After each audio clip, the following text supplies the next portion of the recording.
Selamat kali hari serta merit tabik bahasa dengan kita semua bergulai dengan aku Gabriel Romi. Batang berita, kerjasama rakyat Sarawak napi pandemik COVID-19 udah mayuh nyawab negeri tu mutar penanggul ketegal penyakitnya.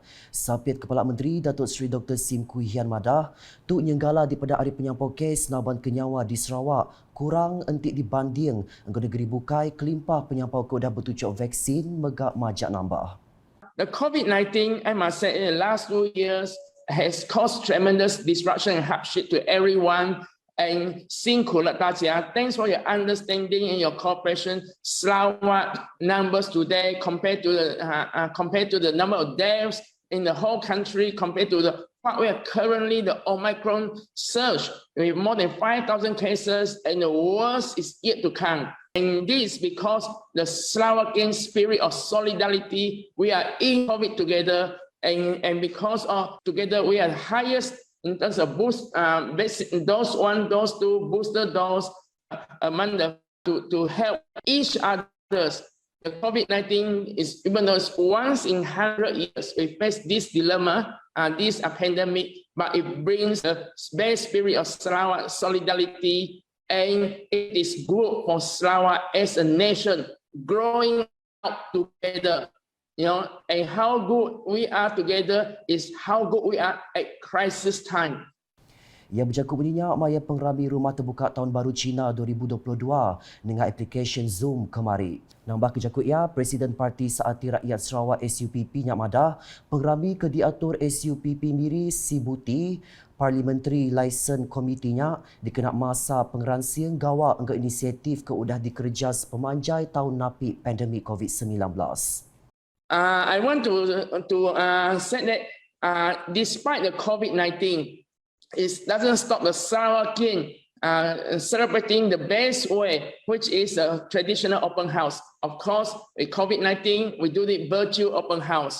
And this open house is so important because it brings all the people of all races and religions together to renew their hopes, to renew their friendships, to restart our Sarawak together. Belak nguluk pengerami itu ianya Menteri Perengkah Pengagut Sarawak Kemega Adun Senadin Datuk Seri Lee Kim Shin, Menteri Muda Dagang Temuai, Industri Kreatif Engkau Seni Pemerindang 1 Kemega Adun Piasau Datuk Sebastian Ting Chiu Yu, Engkau Datuk Bandar Miri Tik Mega Adun Pujut Adam Yi Siu Sang. Bak berita rangkan ketuk, Sarawak ngerikut 1,440,842 orang besar tuai udah bertucuk vaksin dos booster COVID-19 nakat 30 Januari tu tadi. Tim Raban Khas Immunisation COVID-19 CITF Madah penyampaunya nyengkaum 11,889,785 iku udah bertucuk dos booster bak serata menuatuk. Kelimpah rinyak 22,924,199 iku orang besar tuai udah nembuk kedua dos vaksin, lalu 99.1% habis nadai bertucuk sitik dos. Baraban nembiak ke berumur 12 ngagai 17 tahun, bisik 2,787,942 mujur nembuk ketucuk vaksin sidak, lalu 2,867,585 atau ke 91.1% udah bertucuk habis nadai sekali dos vaksin. Nampung isi berita, Menteri Muda berupis Kepala Menteri Undang-Undang Sempekat Malaysia 1963 engkau kawan negeri Perintah Besar Datuk Sharifah Hasidah Said Ahmad Ghazali udah ngelai pengawak nyok ketabah projek program Transformation Modal Pesisir RTP ungkap Konsian Negeri Dun Semariang empai lama tu tadi. Projeknya yang kau mengagak jalai engkau Parit Simin serta ngemanah ke jalai bak Kampung Sungai Midin engkau Kampung Semariang Pinggir. Ia kemegak Kaban Konsian Negeri Semariang mayanya mendiang ke penerang hari kontraktor berkawal engkau pengawak ngagak projeknya ilap. Ia ngarap ke projeknya digagak engkau mujur lalu nadai penanggul bukainya di. Berita di bau, Menteri Muda Perengkah Pengagut 2 Datuk Henry Ginep bisik datai engkau pengawak berupan meresi padang main bol St. James BTK, Kampung Tanjung Poting bau kena hari 2 tu tadi. Programnya diatur Raban Nembiak Genturung Pendiau dia. Datuk Henry Kemegak Kaban Kursi Negeri Tasik Biru ngena awaknya berarti ke nama kepatut digagak dikenak ngemanah ke padang main bolnya. Kelimparinya palan engkah kereta bersepiak enggau padangnya megak patut digagak ngambil bisi endur peranak menuanya engkah kereta mayang lawak gereja St. James BTK. Berita diterus ke Enggau Kaban Kursi Negeri Tanjung Datu Azizul Anwar Adenan. Datai medak main bol tim Kuching City Football Club baru 21 tahun KCFC U21 Enggau Lundu FC di Stadium Mini Lundu kemari. Azizul mayanya madaka diri berasa lantang hati medak penatai bala penyukung Enggau pengeransiang raban nembiak bak mainnya. Kau ia tu dekat nempa ulah bersaup serta kerjasama Enggau pangan diri. Bak perkara berkawal, tim KCFC U21 dekat ngambil bagi bak main trofi Presiden baru 21 tahun berengkah 24 Februari itu. Baripot nintiang hari COVID-19, Komiti Penyangga Penusah Negeri JPBN Sarawak dengan penerang media kemari madahkah negeri itu ngerikut 21 itik kes positif baru COVID-19.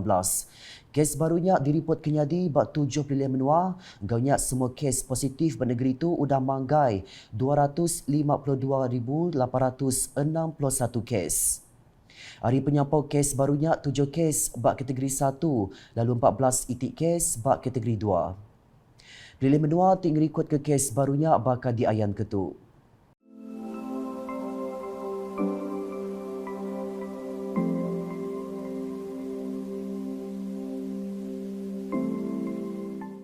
Nakak tu dulu edisi ngali hari bergulai dengan waku Gabriel Romi. Berita ke sila lagi tahu dipedak dengan semua laman media ukas, nyengkau beratpetulukas.sarawak.gov.my, engkau ukas channel di YouTube.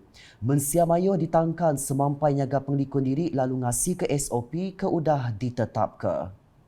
Cegah COVID-19, elakkan 3C, amalkan 3W norma baharu di tempat kerja. Penularan wabak COVID-19 yang melanda negara kita dan seluruh dunia telah merubah kehidupan kita dari kebiasaan lama kepada norma baharu. Bagi mencegah dan mengawal penularan COVID-19 di tempat kerja, langkah-langkah bagi mengelakkan 3C dan mengamalkan 3W adalah penting untuk memutus rantaian COVID-19. Ingat, perjuangan melawan COVID-19 masih belum tamat. Elakkan 3C, iaitu crowded places, tempat sesak, seperti berada di ruang perhimpunan semasa roll call dan semasa makan di kantin. Confined spaces, tempat tertutup, seperti pantry, surau, ruang rehat, lift dan bilik persalinan. Tingkatkan aliran udara dengan membuka tingkap di tempat tertutup. Close conversation, bercakap jarak dekat, seperti semasa bermesyuarat, berurusan di kaunter dan semasa di ruang kerja. Sebarang mesyuarat yang melibatkan ramai pekerja harus dibuat dalam talian. Amalkan 3W iaitu wash, cuci. Mengamalkan kebersihan diri dengan kerap cuci tangan dengan air dan sabun atau guna hand sanitizer. Sediakan hand sanitizer di pintu masuk dan lain-lain tempat strategik di tempat kerja. Wear, pakai. Individu yang bergejala pernafasan, batuk atau selsema dan pekerja yang selalu berurusan dengan orang ramai seperti di kaunter perkhidmatan hendaklah memakai penutup mulut dan hidung. Warn, beri amaran. Polisi tidak bersalaman. Kita boleh terus bertegur sapa dan memberi salam kepada rakan sekerja dengan meletakkan tangan kanan di dada kiri dan tunduk sedikit sebagai tanda hormat. Amalkan etika batuk dan bersin. Lakukan disinfeksi di tempat yang kerap disentuh dan digunakan. Lakukan pemeriksaan suhu badan dan gejala pernafasan di semua pintu masuk tempat kerja. Mereka yang demam atau bergejala tidak dibenarkan memasuki bangunan tempat kerja dan diarahkan mendapatkan rawatan dengan segera dan kekal berada di rumah sehingga sembuh. Bagi mengelakkan 3C dan mengamalkan 3W adalah menjadi tanggungjawab pihak pengurusan. Peka dengan maklumat dan polisi terkini yang dikeluarkan oleh kerajaan dan segera memaklumkan kepada pekerja. Sentiasa amalkan penjarakan sosial sekurang-kurangnya 1 meter dari pekerja lain dan mengamalkan tahap kebersihan yang tinggi. Melakukan saringan kesihatan dan tingkatkan tahap kebersihan pengendali makanan. Pekerja dinasihatkan supaya tidak berkongsi makanan dan peralatan makanan. Menjadualkan giliran bekerja supaya bilangan minimum sahaja yang hadir manakala pekerja lain boleh bekerja dari rumah. Menilai risiko perjalanan pekerja yang berurusan di luar pejabat dan elakkan perjalanan yang tidak perlu. Membantu pekerja yang mengalami panik atau resah akibat COVID-19 untuk mendapatkan perkhidmatan sokongan psikososial.